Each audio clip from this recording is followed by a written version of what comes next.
Hello everyone, welcome to the lecture. I hope आप सभी बहुत अच्छे होंगे। आज हम आपके सामने जो डिस्कस करेंगे, जो हमारी ड्रग इंस्पेक्टर की सीरीज चल रही थी, उसमें हम ड्रग एंड कॉस्मेटिक एक्ट को जो समझ रहे थे, उसमें आज हम समझेंगे चैप्टर 3 और चैप्टर 4 को। इससे पहले की क्लास में हमने क्या जो ड्रग एंड कॉस्मेटिक एक्ट का एक इंट्रो पार्ट था वो समझा, फिर हमने चैप्टर 1 और चैप्टर 2 क्या है ड्रग एंड कॉस्मेटिक एक्ट में उसको प्रॉपर तरीके से समझा। आज जो हम समझेंगे वो हमारा है चैप्टर 3 और चैप्टर 4। चैप्टर 3 जो आपका है वो इंपोर्ट से रिलेटेड है और चैप्टर 4 जो है वो हमारा मैन्युफैक्चरिंग से रिलेटेड है। एक एक चीज को प्रॉपर तरीके से समझेंगे। कुछ फॉर्म नंबर्स हैं उनको बस हम जस्ट आज ऐसे ही समझेंगे कि कुछ फॉर्म नंबर होते हैं, बट आगे आने वाली नेक्स्ट क्लास में हम आपको जो फॉर्म नंबर है वो प्रॉपर ट्रिक के साथ बताएंगे। ये ऐसी चीज है, ये ऐसा सब्जेक्ट है जो आपके हर एग्जाम के लिए बहुत ज्यादा इंपॉर्टेंट है। अगर आप ड्रग इंस्पेक्टर की प्रिपरेशन कर रहे हैं तो भी बहुत इंपॉर्टेंट है, आप आरआरबी की प्रिपरेशन कर रहे हैं तो भी बहुत इंपॉर्टेंट है, और आप कोई भी कॉम्पिटेटिव एग्जाम फार्मा से रिलेटेड कर रहे हैं तो उसके लिए बहुत इंपॉर्टेंट है। इवन जो सेमेस्टर्स के स्टूडेंट्स हैं उनके लिए भी ये बहुत ज्यादा इंपॉर्टेंट बन जाता है, क्योंकि यहीं से आपसे क्वेश्चन पूछे जाते हैं। और हम इसी के साथ आगे बढ़ते हैं और आपको एक एक चीज समझाते हैं। एक चैप्टर 3 और आपके सामने कौन सा है अगला चैप्टर 4। इंपॉर्टेंट है दोनों चीजें, और दोनों ही चीजों को थोड़ा डिटेल में समझेंगे और एक एक चीज को यहाँ पे समझने वाले हैं। एक चैप्टर 3, दूसरा आपका चैप्टर 4। चलिए स्टार्ट करते हैं स्टूडेंट्स। इसी के साथ ये देखिए आपका जो हम पढ़ेंगे, इसमें क्या पढ़ेंगे, इंपोर्ट के बारे में, मैन्युफैक्चरिंग, सेल एंड कुछ लेवल्स के बारे में पढ़ेंगे। ये मिसलेनियस पार्ट है, चैप्टर 5 इसको आप समझ सकते हैं। ठीक है, चलिए पहले स्टार्ट करते हैं। हम देखिए पहले क्या पढ़ेंगे, इंपोर्ट के बारे में, फिर हम आपके बाद किसके बारे में पढ़ेंगे, आप मैन्युफैक्चरिंग के बारे में, फिर हम सेल एंड डिस्ट्रीब्यूशन के बारे में पढ़ेंगे, फिर हम उसके बाद कुछ लेवल के बारे में पढ़ेंगे। ठीक है, तो ये 4 चीजें आज हम पढ़ने वाले हैं इस लेक्चर में। और जो हम स्टार्ट करते हैं वो स्टार्ट करते हैं हम यहाँ पे इंपोर्ट से, कि आपको जो है कौन कौन सी चीजें आपको क्या करना है, इंपोर्ट नहीं करनी है। जो चीजें इंपोर्ट यहाँ पे नहीं हो सकती हैं वो क्या है वो हम आपको बता देते हैं। देखिए समझिए, पहले सबसे ज्यादा लाइन जो इंपॉर्टेंट है वो इंपोर्ट से रिलेटेड ये है, to ensure public safety and drug quality Indian law strictly prohibited the import. मतलब इंडियन लॉ ने इन चीजों को पूरी तरीके से प्रोहिबिटेड कर रखा है। कौन सी चीजों को, उनको हम समझते हैं। अडल्ट्रेटेड ड्रग, ठीक है, spurious drug, miss brand drug और नॉन स्टैंडर्ड क्वालिटी ड्रग को क्या कर रखा है, यहाँ पे प्रोहिबिटेड कर रखा है। ठीक है, उसके बाद आप समझिए, पेटेंट और proprietary medicine with an अनक्लोज्ड formula. इसका मतलब क्या हुआ, अनडिस्क्लोज्ड फार्मूला। इसका मतलब ये हुआ कि कोई भी पेटेंट मेडिसिन है, सपोज करिए कोई भी आपके साथ पास मेडिसिन है, ठीक है, और वो सपोज करिए मार्केट में किसी भी नाम से बिक रही, सपोज कर लीजिए आप XYZ नाम से वो बिक रही है, और ये कहा जा रहा है कि ये आपका क्या ट्रीट करती है, सपोज करिए आपका फीवर ट्रीट करती है, और आपसे ये बोला जा रहा है कि फीवर ट्रीट करती है, बट यहाँ पे कोई भी ऐसा इसका एक्सिपिएंट या कोई भी यहाँ पे इसमें क्या इंग्रेडिएंट ऐड है वो कुछ भी नहीं लिखा है, तो क्या आप इसके ऊपर भरोसा करेंगे? आप बिल्कुल भी भरोसा नहीं करेंगे। तो ऐसी ड्रग के ऊपर ध्यान रखना है, इनकी चीजों का क्या नहीं होना है, इंपोर्ट नहीं होना है। ठीक है, और मैं बताता हूं ये क्या है, drug imported in the contravention of the provision. और हाँ, वो ड्रग भी इंपोर्ट नहीं होगी जो क्या करते, इंपोर्ट के लिए जो लॉ बनाए गए हैं इंडियन, यहाँ पे लॉ द्वारा, इंडियन के जो आपकी है, इंडिया के द्वारा जो आपका लॉ बनाया गया है, उसका अगर आप क्या करते हैं, उल्लंघन करते हैं, और उस उल्लंघन के तहत आप क्या नहीं कर सकते हैं, इंपोर्ट नहीं कर सकते हैं। ठीक है, उसके बाद क्या है, आप समझ सकते हैं, drugs that claim to cure any disease specified in schedule J, आप समझ गए होंगे। ऐसी यहाँ पे मैं जो आपकी मेडिसिन वो है, ऐसी ड्रग्स और ऐसी मेडिसिन जो ये क्लेम करती हैं कि आपकी ये जो डिजीज है या आपको कोई डिसऑर्डर है, ये आपका हम ठीक कर देंगे। आप जानते होंगे बहुत से ऐसे डिसऑर्डर होते हैं, मैंने सबसे अच्छा एग्जांपल आपको लास्ट क्लास में भी एक्सप्लेन किया था, कैंसर का, कि कोई आपसे बोलता है कि कैंसर हम आपका 30 दिन में ठीक कर देंगे, तो ये बिल्कुल भी गलत है, ऐसा नहीं होता है। तो ऐसी चीजों पे आपको क्या करना है, भरोसा नहीं करना होता है। ऐसी ड्रग्स पे वो किस में आती हैं स्टूडेंट्स, वो आपकी शेड्यूल जे में आती हैं। कोई ताबीज हो गया, तलेस्म, कवच, ये सब चीजें आपकी किस में आती हैं, आपकी शेड्यूल जे में आती हैं। और कोई मेडिसिन ऐसी है जो एक्सपायर है, सपोज करिए 2025 की में एक्सपायर हो गई, फिर भी 2026 में आ रही है, तो आप क्या है, ऐसी चीजों का इंपोर्ट नहीं हो सकता है। इंपॉर्टेंट है, याद रखिएगा। ठीक है, ये, और इसी के साथ अब हम आगे बढ़ते हैं। अगली चीज आप देखिए, ये भी बहुत इंपॉर्टेंट है। यहाँ पे देखिए, अभी मैं यहाँ पे आपके सामने जो डिस्कस कर रहा हूँ, इंपोर्ट के बारे में डिस्कस कर रहा हूँ, कंफ्यूज मत होइएगा। देखिए, ये जो मैं आपको फॉर्म्स बता रहा हूँ आज, ठीक है, जस्ट आप एक बार इस वीडियो में देख के ऐसे समझ लीजिए कि हाँ कुछ फॉर्म्स 8 होता है, कुछ फॉर्म 8 10 होता है। मैं क्या करूंगा आपको नेक्स्ट क्लास में, आगे आने वाली क्लास में क्या करूंगा, आपको प्रॉपर एक एक मैं आपको जो भी फॉर्म है उसकी प्रॉपर ट्रिक के साथ आपको एक्सप्लेन करूंगा, और आपको ऐसे डेली लाइफ की जो ट्रिक्स होती है ना, डेली लाइफ की जो चीजें होती रहती हैं, उनसे मैं इन ट्रिक को रिलेट कराऊंगा, जिससे क्या हो आपको सारे फॉर्म्स आसान तरीके से बिल्कुल रट जाएंगे। अभी जस्ट आप समझ लीजिए, अगर आपको यहाँ पे लाइसेंस के लिए फॉर्म भरना है, किसके लाइसेंस के लिए, अगर आपको शेड्यूल सी और C1 के लिए, तो आपको कौन सा फॉर्म भरना होगा, यहाँ पे फॉर्म 10, ठीक है। और अगर आपको यहाँ पे एक्स के लिए आपको कौन सा भरना पड़ेगा, फॉर्म 10A, ठीक है, ध्यान रखिएगा। एक्स के लिए क्या है, यहाँ पे फॉर्म 10A है, और सी एंड C1 के लिए क्या है, यहाँ पे फॉर्म 10 है, ठीक है। स्मॉल क्वांटिटी है, ज्यादा क्वांटिटी नहीं है, तो आप क्या फॉर्म फिल करिए, फॉर्म 11 फिल करिए। क्लियर।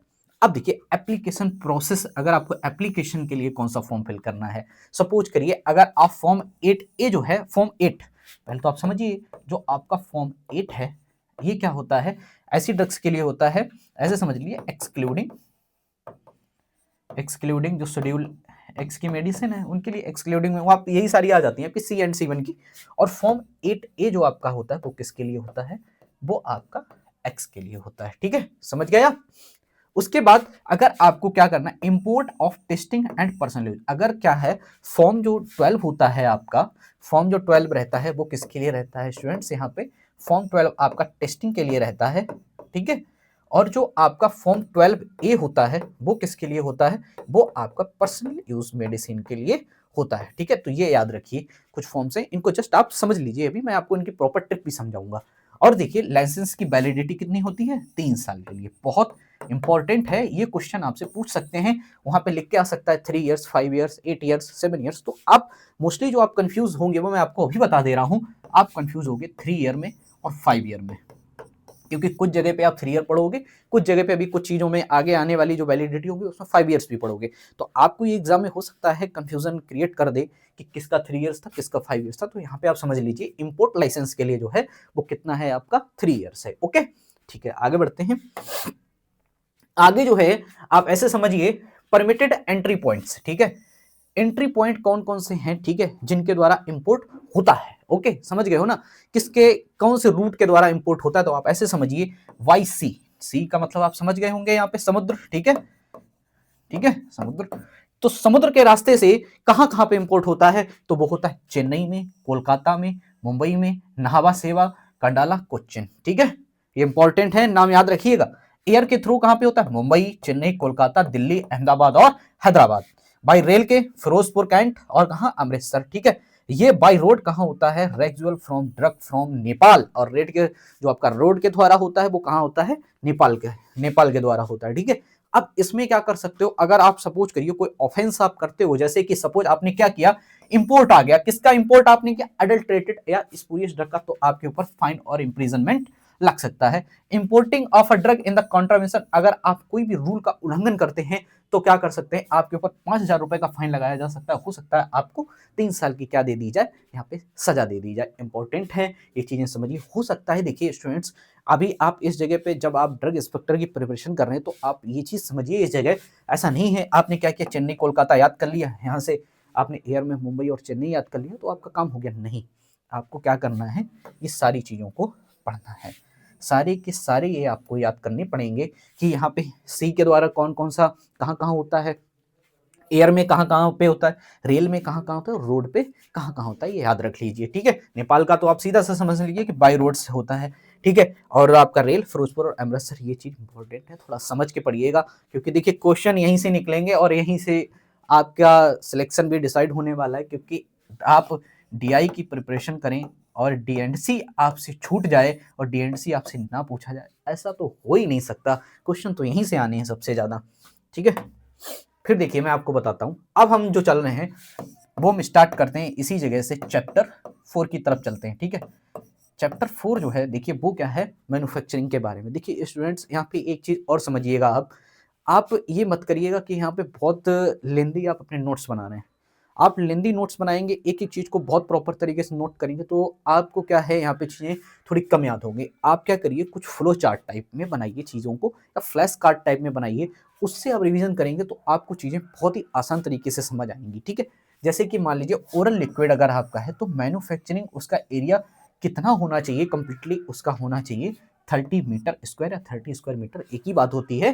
ठीक है, बेसिक इंस्टॉलेशन के लिए। और जो उसका एंसिलरी एरिया होता है जिसमें स्टॉक फैसिलिटीज आ जाते हैं, बेस्ड एरियाज आपका आ जाता है, स्टोरेज आ जाती है, वो अप्रॉक्स कितना होना चाहिए, +10 स्क्वायर मीटर। ठीक है, समझ गए। आपके टैबलेट के लिए बेसिक इंस्टॉलेशन ये यहाँ पे इंपॉर्टेंट होता है 60 मीटर स्क्वायर। बहुत बार ये क्वेश्चन पूछा गया है, अलग अलग एग्जाम में, जीपैट में भी पूछ दिया जाता है ये क्वेश्चन कि टैबलेट के लिए बेसिक इंस्टॉलेशन एरिया कितना होना चाहिए, तो आपको पता होना चाहिए वहाँ पे 60 स्क्वायर मीटर या 60 मीटर स्क्वायर आप बोल सकते हैं। ऐसे ऐसे भी लिखा हो सकता है ये 60 मीटर स्क्वायर, समझे। तो आप याद रख लेना, एंसिलरी एरिया +20 स्क्वायर मीटर। ठीक है, ऑइंटमेंट के केस में 25 स्क्वायर मीटर। ठीक है, और एंसिलरी एरिया इसका कितना होता है, +10 स्क्वायर मीटर। और पेरेंटल के लिए देखिए, आप पेरेंटल के लिए सबसे ज्यादा होता है, समझ गए। अब आपका 100 पहुंच जाता है, इसमें कितना हो जाता है, ये देखिए 250 स्क्वायर मीटर हो जाता है। और एंसिलरी एरिया इसमें कितना रखना होता है, प्लस आप 150 स्क्वायर मीटर। ठीक, इंपॉर्टेंट है, चारों चीजें इंपॉर्टेंट हैं, इनको आप बिल्कुल अपने दिमाग में याद कर लीजिए, इनको नहीं भूलना है। ठीक है, फिर हम आगे बढ़ते हैं। अब आप देखिए कौन सी ऐसी ड्रग है प्रोहिबिटेड है, मतलब जिनको आप मैन्युफैक्चर नहीं कर सकते हैं। ठीक है, क्या आप मैन्युफैक्चर, देखिए इंपोर्ट से आप समझ गए, जो चीजें इंपोर्ट नहीं कर होती हैं वो चीजें आप बना भी नहीं सकते ना, ये भी तो चीज इंपॉर्टेंट है। एनी कॉस्मेटिक, ठीक है, वही चीज क्या है, सब स्टैंडर्ड हो, मिस ब्रांड हो, आप नहीं कर सकते।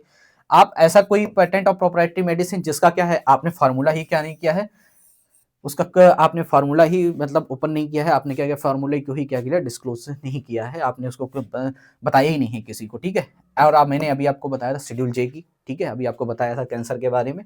Any formulation contain any illegally imported drug. ठीक है, ये भी आप समझे, इलीगली इंपोर्टेड ड्रग जो है उसको भी आप क्या कर सकते हो, मैन्युफैक्चर नहीं करना है। ए ड्रग कॉस्मेटिक कंटेंट, अगर कोई ऐसा कॉस्मेटिक या ड्रग जिसमें क्या है कोई हार्मफुल इंग्रेडिएंट है, जैसे आप समझते होगे हैवी मेटल्स कभी कभी आप देखते हो जब ऐड होते हैं, तो हैवी मेटल्स की भी एक गाइडलाइन दी हुई है कि कितना आपको ऐड करना है, कितना नहीं ऐड करना है, +-10 करना है या +-20 करना है, इस चीज की प्रॉपर गाइडलाइन है, इसको आप एक बार पढ़िएगा, इससे भी कभी कभी क्वेश्चन आया। लेकिन बाकी मैं अभी जो आपको और क्लासेस लूंगा उसमें मैं आपको प्रॉपर चीजें बताऊंगा किसमें कितना आपको हैवी मेटल्स की रिक्वायरमेंट होती है।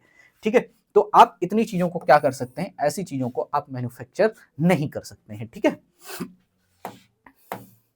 फिर हम आपको बताते हैं। ठीक है, आप देखिए मैन्युफैक्चरिंग की चीज को आप समझ गए। देखिए मैन्युफैक्चरिंग से रिलेटेड मैं अभी भी आपको बता रहा हूं, मैन्युफैक्चरिंग से रिलेटेड जो भी आपके यहाँ पे क्या है, फॉर्म्स आएंगे। ठीक है, फॉर्म, स्टूडेंट्स बिल्कुल मत घबराइए, मैं आपको एक एक फॉर्म यहाँ पे बताऊंगा, एक एक फॉर्म को आपको ट्रिक के साथ याद कराऊंगा। कब फॉर्म 20, कहाँ पे फॉर्म आपका 21A, कहाँ पे आपका फॉर्म 20G, मैं आपको प्रॉपर ट्रिक के साथ रटा दूंगा, बिल्कुल भी टेंशन मत लीजिए। मैंने इसीलिए अभी इन फॉर्म्स को आपकी स्लाइड में नहीं कवर किया, क्योंकि अभी मैं यहाँ से फॉर्म आपको ऐसे ही पढ़ा देता और चीजें आगे बताता तो आप बहुत ज्यादा कंफ्यूज होते। मैं क्या करूंगा, आपको एक सेपरेट क्लास में बताऊंगा। जैसे मैंने आपको शेड्यूल की जो क्लास बताई थी, ठीक है, A to Y, मैंने आपको बहुत सारी ट्रिक बताई, उसमें कुछ ऐसी थी जिसकी मैंने आपको 2-2 ट्रिक्स भी बताई हैं, तो इंपॉर्टेंट है। ठीक है, तो इन चीजों पे आप ध्यान रखिएगा, मैं आपको भी आगे आने वाली क्लासेस में सारी चीजें बताऊंगा। ठीक है, देखिए रस नहीं करना है, एग्जाम है आपका, कौन अभी ऐसा तो है नहीं कि आज ही कल में आपका एग्जाम है, तो आप अपनी पढ़ाई को बहुत अच्छे से पढ़िए, धीरे धीरे पढ़िए बट अच्छा पढ़िए। ठीक है, अब मैं आपको बताता हूं आप कौन सी मेडिसिन को ना ही आप सोल्ड कर सकते हैं, ना ही डिस्ट्रीब्यूट कर सकते हैं, कौन सी एक्सपायर्ड मेडिसिन को ना तो आप बेच सकते हैं, ना तो आप किसी को दे सकते हैं। ठीक है, अब समझिए, आप ना वो मेडिसिन, कुछ जो गवर्नमेंट एम्प्लॉय होते हैं, गवर्नमेंट इंस्टीट्यूशन में जो आपकी मेडिसिन आती है वो भी आप किसी को नहीं दे सकते, पहली चीज। ठीक है, फिर आप क्या होता है, जैसे आप सपोज करिए, आप उनको जानते हो, एमआर मेडिकल रिप्रेजेंटेटिव होते हैं। मेडिकल रिप्रेजेंटेटिव जब भी किसी डॉक्टर से मिलने जाते हैं तो क्या करते हैं, अपनी मेडिसिन का कुछ ना कुछ सैंपल उन्हें प्रोवाइड करते हैं। तो आप उनका सैंपल जो है, आपको क्या करना है, उनको सेल नहीं करना है जिसमें लिखा होता है नॉट फॉर सेल। ठीक है, वो आपको नहीं बेचनी होती है, ना ही किसी को देनी होती है। वही चीज है ड्रग नॉट फॉर सेल, जैसे उसमें लिखा हो नॉट फॉर सेल अगर किसी मेडिसिन में, तो वो क्या करनी है, आपको किसी को नहीं देनी है, क्योंकि इट इज अ सैंपल। ये क्या है, सैंपल मेडिसिन होती है, तो सैंपल मेडिसिन किसी को भी आपको ना तो देनी होती है, ना ही किसी को क्या करना, सेल करना, ना ही डिस्ट्रीब्यूट करना। आप समझ गए होंगे। ठीक है, फिर हम आगे बढ़ते हैं। अब देखिए स्टूडेंट्स, यहाँ पे इंपॉर्टेंट होता है लेवल के बारे में आप ध्यान रखिएगा। आपसे एग्जाम में यहाँ से क्वेश्चन पूछा जा सकता है कि अगर आपने शेड्यूल जी की मेडिसिन है तो उसमें क्या लिखा होता है। तो उसमें देखिए लिखा होता है it is dangerous to take the preparation except under medical supervision. अगर कहीं पे भी लिखा हो मेडिकल सुपरविजन, ठीक है, मेडिकल, तो आप समझ लेना किस क्लास की ड्रग है, शेड्यूल जी की ड्रग है, ठीक है। अब आपकी जो शेड्यूल एच में आती हैं ड्रग्स, उनमें क्या लिखा होता है, आरएक्स लिखा होता है। अब इसको समझिए, शेड्यूल एक्स में आपको बताता हूं। शेड्यूल एक्स जो होता है, ठीक है, इसमें जो ड्रग नार्कोटिक्स से रिलेटेड होती हैं, जो इसमें जो नार्कोटिक ड्रग है आपकी, ठीक है, उसमें लिखा होता है एनआरएक्स। और अदर देन नार्कोटिक साइकोट्रोपिक जो आपकी दूसरी आती हैं, ठीक है, जो भी आपके शेड्यूल एक्स में एक्सेप्ट नार्कोटिक जो भी आपकी आ रही है, उसके ऊपर क्या लिखा होता है, एक्स आर एक्स लिखा होता है। और बिटनरी में होता है इस तरीके का आपका वहां पे क्या बना होता है, सिंबल बना होता है। ये इंपॉर्टेंट चीज देखिए, कंफ्यूजन यहीं पे आता है, आर एक्स में एक्स आर एक्स और एन आर एक्स, ठीक है। तो इन चीजों को आपने अभी इस लेक्चर में क्लियर कर लिया, ठीक। चलिए अब मैं आपको कुछ चीजें बता देता हूं, जैसे कि सपोज करिए शेड्यूल सी एंड सी1 में क्या आता है। जैसे कि सपोज करिए इंक्लूड्स को सेरा, वैक्सीन, एंटीजन, पेरेंटल, डिजिटलिस, ठीक है, कुछ हार्मोन्स, ठीक है, सारे नहीं कुछ हार्मोन्स, ठीक है, नॉन पेरेंटल चीजें आ जाती हैं। दिस रिक्वायर स्पेशल इंपोर्ट, तो फॉर्म 10, वो तो फॉर्म की बात है, मैं आपको बताऊंगा। शेड्यूल जी में आपकी कौन कौन सी प्रिपरेशन आती है, हार्मोनल प्रिपरेशन आती है इसमें, जैसे कि मेटफॉर्मिन हो गया, प्रीमिडोन हो गया, ठीक है, रिक्वायर द कॉशन लेवल, इसमें लिखा होता है। क्यों? क्योंकि मेडिकल सुपरविजन के अलावा आपको नहीं लेना है। जो आपकी एच में आती है, ठीक है, जिसमें कौन कौन एसीटीएच, बार्बिटूर, क्लोनिडीन, इसमें आरएक्स का सिंबल बना होता है। और जो आपकी इसमें आती है एक्सआर, ये जो आपका एरेक्स रेड लेवल का बना होता है, ये क्या हो गया आपका एक्सआरएक्स हो गया। और यहाँ पे एनआरएक्स जो आपका बना होता है, ठीक है, इसमें आपकी कौन कौन सी होती है, एमोबार्टिबल, बिटल और एम्फेटामिन, ठीक है। इसमें क्या होता है आप ध्यान रखिएगा, जैसे कहीं पे भी अगर आपको आरएक्स इस तरीके से मिल रहा है तो आप समझ जाइएगा उस जगह हाँ हो सकता है। अगर आपको रेड कलर में मिले तो आप ध्यान रखना, रेड कलर जो भी होगी वो आप समझ लेना किससे रिलेटेड है, आपकी नार्कोटिक ड्रग से रिलेटेड, शेड्यूल एक्स से वो रिलेटेड है, ठीक है। शेड्यूल जे, शेड्यूल जे में क्या आता है, जैसे कि सपोज करो कोई आपको क्लेम करे मैं आपका एड्स ठीक कर दूंगा, मैं आपका कैंसर अभी के अभी ठीक कर दूंगा, मैं आपकी डायबिटीज ठीक कर दूंगा, मैं आपका पैरालिसिस ठीक कर दूंगा, लेप्रोसी ठीक कर दूंगा, तो ऐसी चीजें किस में आ जाती हैं, शेड्यूल जे में आ जाती हैं, ठीक है। उसके बाद देखिए ये यहाँ पे आप समझिए, एक जस्ट ऐसे ही समरी है, आप समझ लीजिए। इंपोर्ट में क्या हो जाता है, जैसे वेरीफाई, ठीक है, legality and secure the correct licence before a drug enters the country. जब भी ड्रग क्या है मतलब आपके कंट्री में जब भी इंटर कर रही है तो आपको क्या करना है, इंपोर्ट वाले में सारी चीजें जितने भी उसके डॉक्यूमेंट्स होते हैं आपको प्रॉपर चेक करने होते हैं, ठीक है। मैन्युफैक्चरिंग में क्या होता है, मैन्युफैक्चरिंग एरिया में जब भी कोई मैन्युफैक्चरिंग, तो प्रॉपर फैसिलिटीज को देखा जाता है कि उसमें किसी फैसिलिटीज की कोई कमी तो नहीं है।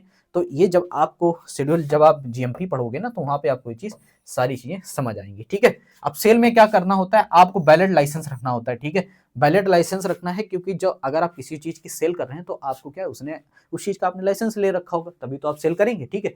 अब ये देखिए जो लेवल की बात होती है वो बिल्कुल एक तरीके से बिल्कुल करेक्ट होना चाहिए। सपोज करिए आप क्या कर रहे हो, जैसे कि आपकी मेडिसिन है ये आरएक्स, ठीक है, अब ये क्या है आपकी, सपोज करो एम्फेटामीन है, मैंने कह दिया, ठीक है, एम्फेटामीन है। अब एम्फेटामीन तो लिखा हुआ है ड्रग पे, बट वहां पे आरएक्स का सिंबल ही नहीं है रेड कलर में। जब आरएक्स का सिंबल ही नहीं है रेड कलर में तो वो क्या होगी, फिर तो वो ड्रग आपको बिल्कुल भी परचेस ही नहीं करनी है, ना ही बेचनी, ना ही परचेस करनी, कुछ करना ही नहीं है आपको, ऐसी ड्रग लेनी ही नहीं है, समझ रहे हो ना। उसके बाद आपको प्रॉपर चीजें देखिए, जैसे आप कहीं भी मार्केट में जाइए, अगर आप खरीद रहे हैं ना, तो अगर आप कोई ऐसी चीज ले रहे हो, हार्मोनल प्रिपरेशन ले रहे हो, तो उसमें आरएक्स आपका होना चाहिए, वो रेड कलर में नहीं होता, ब्लू कलर में आपका होना चाहिए, ठीक है। अब अगर वो नार्कोटिक से रिलेटेड होगी तो आरएक्स आपका किस कलर से होगा, आपका रेड कलर से होगा, ठीक है। चलिए यही चीज, यही क्लास यहीं पे खत्म होती हुई स्टूडेंट्स, ठीक है। इसके आगे भी हम चीज़ों को समझेंगे, हम आपको आगे की क्लासों में बताएंगे आपको कैसे यहाँ पे फॉर्म्स नंबर को रीड करना है, कैसे फॉर्म नंबर्स को समझना है, एक एक ट्रिक के साथ बताएंगे। इसके बाद हम आपके सामने, देखिए अभी हम 1940 और 1945 हमने आपको एक्ट एंड रूल समझाया। देखिए ऐसा नहीं है कि हम कोई और ही आपको यहाँ पे एक्ट एंड रूल समझाने लगे, इसके बाद जो सिक्वेंस में आया होगा हम आपके सामने वही रूल लेंगे, जिससे क्या है आपको सारी चीज़ें एक सिक्वेंस में याद होती चली जाएँ, ठीक है स्टूडेंट्स। आप अच्छे से पढ़ाई करिए, अपनी एग्जाम की आप अपने से अच्छे से प्रिपरेशन करते रहिएगा। Thank you students.